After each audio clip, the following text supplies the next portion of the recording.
Hello there, welcome to another episode of House of Codes. I'm Chris Ochoa with your government relations staff in Washington, D.C. again. Today we're going to talk about the skinny budget. We've had a lot of questions posed to us about what exactly is a skinny budget.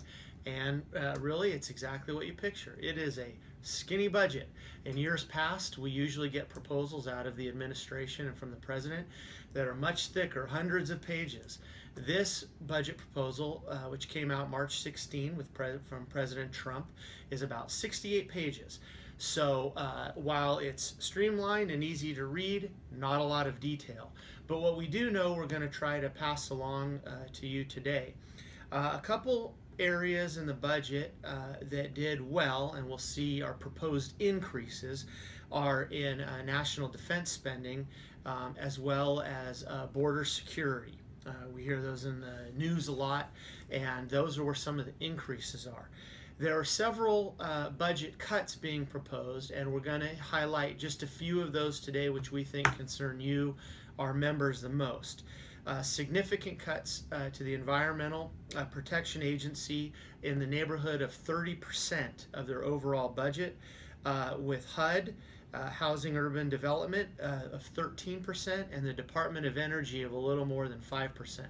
Now, one thing I want to make clear when I talk about these proposed budget cuts is, again, this is just a proposal. This is a wish list coming from the administration. This is the first part. Later in May, we should see a more detailed budget proposal coming out of the White House, and then we'll see in Congress from both parties, we'll see their own proposals or wish lists, and that's when the negotiating and horse trading begins. Fiscal year for the next budget year does not begin until October 1, so you'll be hearing and reading about budget negotiations throughout the summer. Let me quickly highlight a couple of the larger budget cuts being proposed. First off, with the Department of Energy, the budget cut there is proposed at $500 million, the key one, for the Office of Energy Efficiency and Renewable Energy. This amounts to nearly a third of its overall budget. And the EERE is very significant, we know, to many of you, and that's one we'll be watching closely within the Department of Energy. As far as EPA, which took a huge hit proposed of 30%, we're looking at a discontinuation of funding of the Clean Power Plan, and more importantly, it eliminates more than 50 EPA programs. The one highlighted most of all is Energy Star. Now, I will say a footnote on Energy Star. The Hill has already received more than 10,000 pieces of correspondence and bipartisan in support of Energy Star. And I would say that Energy Star probably has a good chance of being saved. But right now it is being proposed for a cut in the president's budget proposal. As far as HUD, the big one to focus on is the Community Development Block Grants. The CDBG, which you're all well aware of, provides federal dollars to help homeowners and business operators rebuild and build new infrastructure which is not covered by FEMA, and these funds can also be used for code enforcement.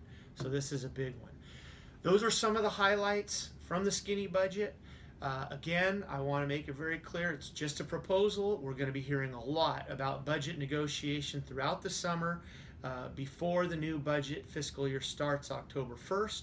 And as always, if you have any further questions about the budget or anything else related to federal activities or legislation in Washington, D.C., please give us a call.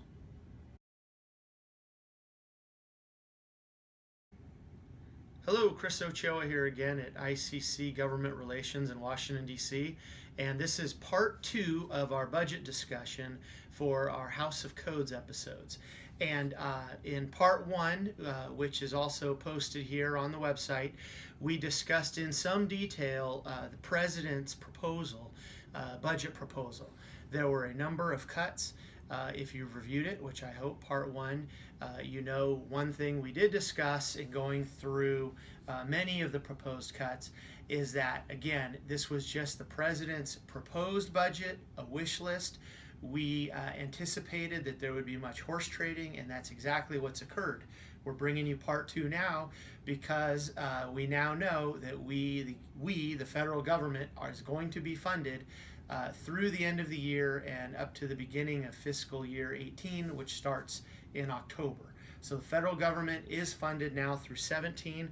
A couple of the highlights, the president and the horse trading did get some things he wanted, not everything he wanted. Two key elements that we brought to you in part one that we did want to bring to your attention. The biggest cut was proposed for the Environmental Protection Agency, a 31% cut. That did not transpire. The cut ended up being about 1%. 3,200 jobs approximately were saved, and they received 99% of their funding from a year ago. So many programs saved there, including the all-important water sense, which was a major issue. The second one, which wasn't quite as big a proposed cut as EPA, but still significant, was Department of Energy. Most importantly, among a number of programs that were saved, most importantly is the EERE program, Energy Efficiency and Renewable Energy Program, is saved and in the budget. So that's your update. We've got part one and part two on the budget. Look for us next time. We'll be bringing you lots of photos and videos and information on Building Safety Month, and we'll see you then.